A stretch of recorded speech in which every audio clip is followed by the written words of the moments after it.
Assalamualaikum warahmatullahi wabarakatuh. Perkenalkan, nama saya Siti Nurlaila. Saya dari kelas A6. Saya di sini ingin menjawab pertanyaan pada matkul ilmu Al-Quran. Yang pertama, pertanyaannya yaitu bagaimana proses turunnya Al-Quran dan sejarah kodifikasinya. Al-Quran, menurut keyakinan Muslim, diwahyukan kepada Nabi Muhammad selama periode 23 tahun. Proses ini dimulai pada tahun 610 Masehi ketika Nabi Muhammad menerima wahyu pertamanya di Gua Hira, dekat Mekah. Wahyu tersebut disampaikan kepada oleh malaikat Jibril atas perintah Allah. Selama periode ini, ayat-ayat Al-Quran diungkapkan kepada Nabi Muhammad SAW dalam berbagai situasi dan keadaan. Menanggapi pertanyaan, peristiwa, dan kebutuhan komunitas muslim pada saat itu, Nabi Muhammad kemudian menyampaikan wahyu tersebut kepada para pengikutnya yang menghafal dan menulisnya dalam bentuk lisan dan tulisan. Pada masa Khalifah Abu Bakar, setelah kematian Nabi Muhammad SAW, Umar ibn Khattab menyadari bahwa banyak penghafal Al-Quran yang telah gugur dalam pertempurannya. Hal ini memicu kekhawatiran bahwa jika banyak penghafal lainnya turut gugur, potensi kehilangan ayat Al-Quran pun akan meningkat. Sebagai langkah pencegahan, Abu Bakar memerintahkan Zaid bin Thabit untuk mengumpulkan teks-teks Al-Quran dari berbagai sumber dan menyusunnya dalam satu naskah resmi. Pada masa kekhalifahan Utsman bin Affan, versi yang disusun oleh Zaid bin Thabit menjadi dasar untuk menyusun mushaf, naskah Al-Quran dalam bentuk buku. Utsman kemudian membuat salinan mushaf tersebut dan menyebarkannya ke seluruh wilayah muslim sebagai standar teks Al-Quran. Inilah bagaimana proses kodifikasi Al-Quran yang terjadi. Tekstual Al-Quran yang ada saat ini diyakini sebagai salinan langsung dari mushaf yang disusun pada masa Utsman yang dianggap sebagai standar teks Al-Quran yang tidak berubah sejak saat itu. Kemudian pertanyaan yang kedua, apa yang dimaksud dengan asbab al-nuzul dan berikan contohnya. Asbab al-nuzul adalah konsep dalam studi Al-Quran yang merujuk pada sebab-sebab atau konteks di balik turunnya atau penurunan ayat-ayat Al-Quran. Istilah ini berasal dari bahasa Arab yang secara harfiah berarti sebab-sebab turunnya Al-Quran.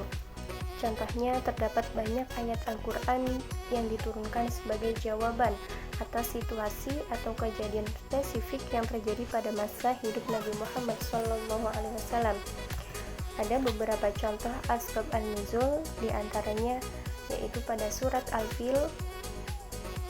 Ayat ini diturunkan sebagai jawaban atas peristiwa penyerangan Ka'bah oleh tentara gajah yang dipimpin oleh Abraha al-Asram pada tahun kelahiran Nabi Muhammad SAW.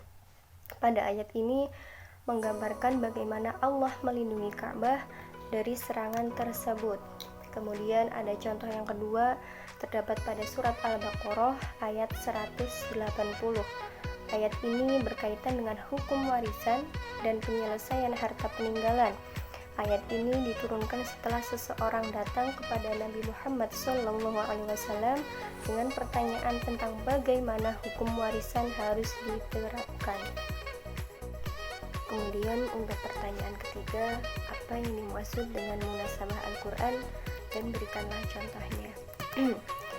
Munasabah Al-Quran merujuk pada konsep ketertarikan, keterkaitan, atau hubungan yang bermakna antara berbagai bagian Al-Quran.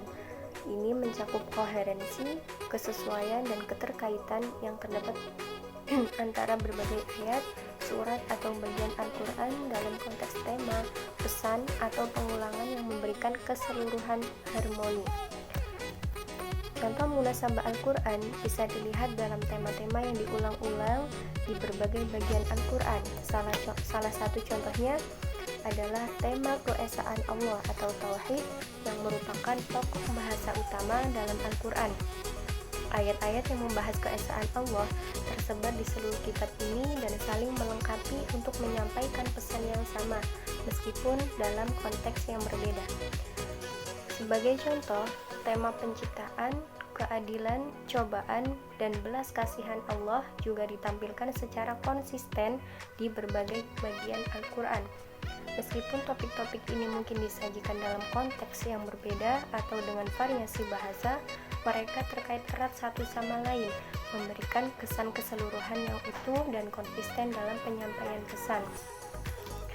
Munasabah Al-Quran membantu dalam memahami bagaimana berbagai bagian Al-Quran saling terkait dan membentuk keseluruhan yang kohesif, mendukung satu sama lain dalam penyampaian pesan-pesan utama Islam. Kemudian untuk pertanyaan yang keempat, jelaskan pengertian Makkiyah dan Madaniyah serta apa hikmah ilmu ini.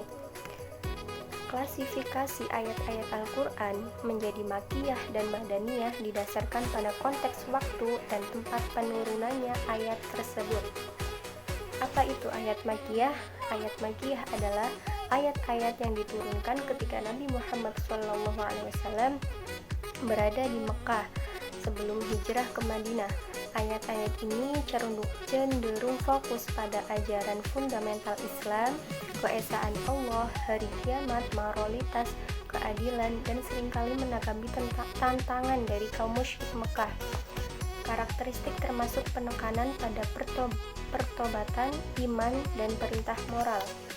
Kemudian ayat Madaniyah adalah ayat-ayat yang diturunkan setelah hijrah Nabi Muhammad ke Madinah.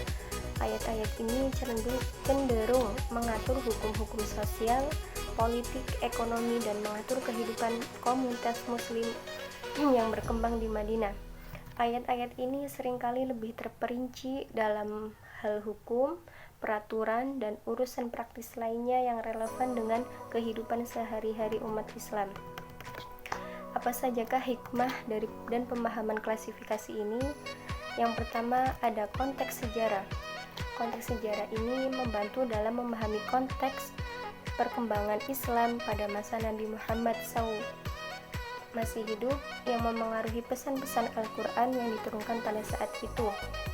Kemudian ada pemahaman tematik, yaitu memahami perbedaan antara ayat-ayat Makkiyah dan Madaniyah, memungkinkan pemahaman yang lebih baik tentang fokus utama setiap fase dalam kehidupan Nabi dan umat Islam pada saat itu.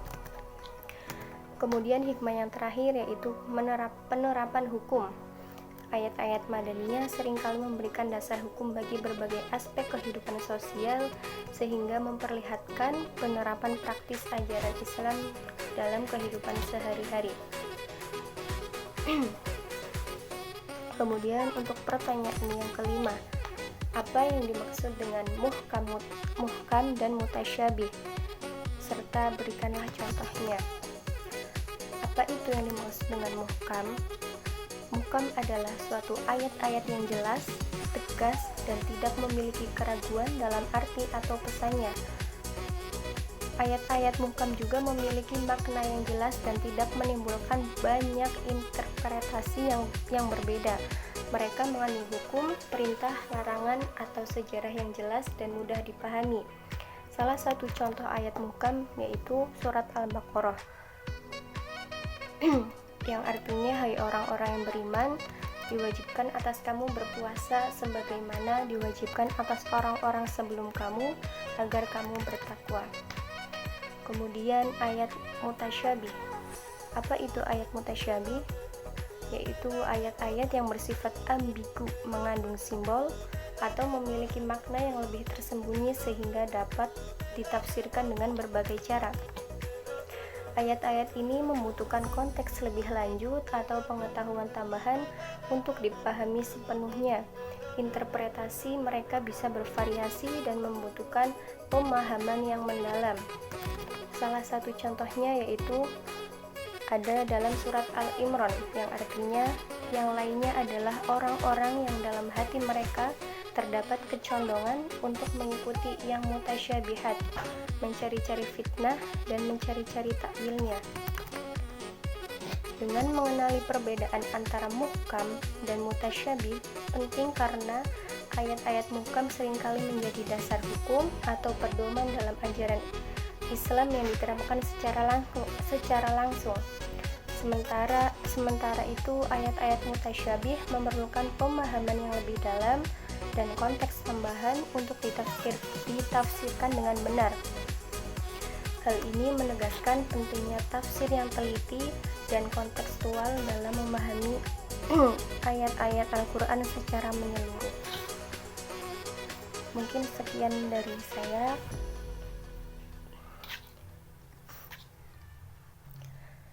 Mungkin sekian yang bisa saya sampaikan. Jika banyak kurangnya saya minta maaf. Wassalamualaikum warahmatullahi wabarakatuh.